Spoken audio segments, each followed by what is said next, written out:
Crimson Desert might honestly be one of the best open world games I've ever played, and right now, Pearl Abyss is quietly building something that could completely change the future of the game. Because according to new reports and investor discussions, multiplayer may not be dead at all. And once you hear what they were reportedly planning behind the scenes, this starts sounding way bigger than anyone expected. So let's break everything down. Now, one of the biggest surprises came from Pearl Abyss internal development reports, where it was revealed that the studio actually tested a multiplayer mode before launch. Yes, multiplayer was real. The development team reportedly built an early version of it, tested it internally, and then made the decision not to ship it with the final release. But here's the important part. The reason wasn't because they didn't want multiplayer. According to the CEO during the Q4 2025 investor call, the problem was hardware limitations. He explained that implementing multiplayer at the visual quality and scale they wanted would have required major graphical compromises, and the team simply wasn't willing to lower the game's quality to make it happen. And honestly, that's a very different statement from saying, we have no plans for multiplayer. Instead, it sounded more like,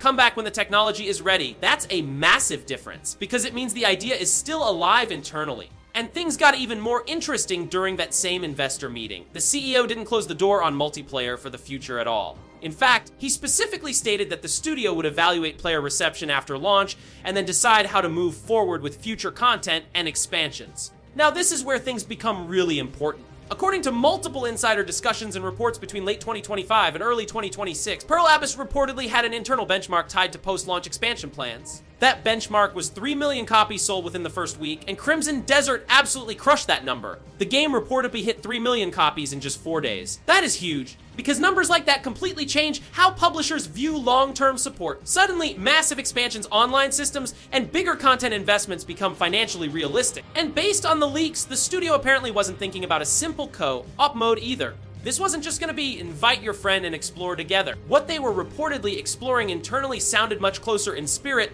to something like Grand Theft Auto Online, a standalone multiplayer component built around the world of Pywall. Imagine this for a second. Players forming mercenary groups, taking contracts across the world, managing territory, fighting rival factions, battling other players in large-scale persistent regions, and all of it happening inside Crimson Desert's massive open world. That sounds insane, especially because the world already feels built for systems like that. The dynamic combat, large environments, faction conflicts, mounted traversal, siege-style battles, all of it already feels like the foundation for a huge online experience. And honestly, if Pearl Abyss can pull that off while maintaining the graphical fidelity of the base game, it could become one of the most ambitious online open-world games we've seen in years. But of course, not everything around Crimson Desert has been perfect. One of the biggest criticisms after launch was the story. A lot of players felt the narrative didn't fully live up to expectations. And surprisingly, the CEO actually acknowledged that criticism directly. According to investor discussions, the studio agrees that the narrative experience didn't hit the emotional level many players were hoping for. That alone is pretty rare to hear from a major developer,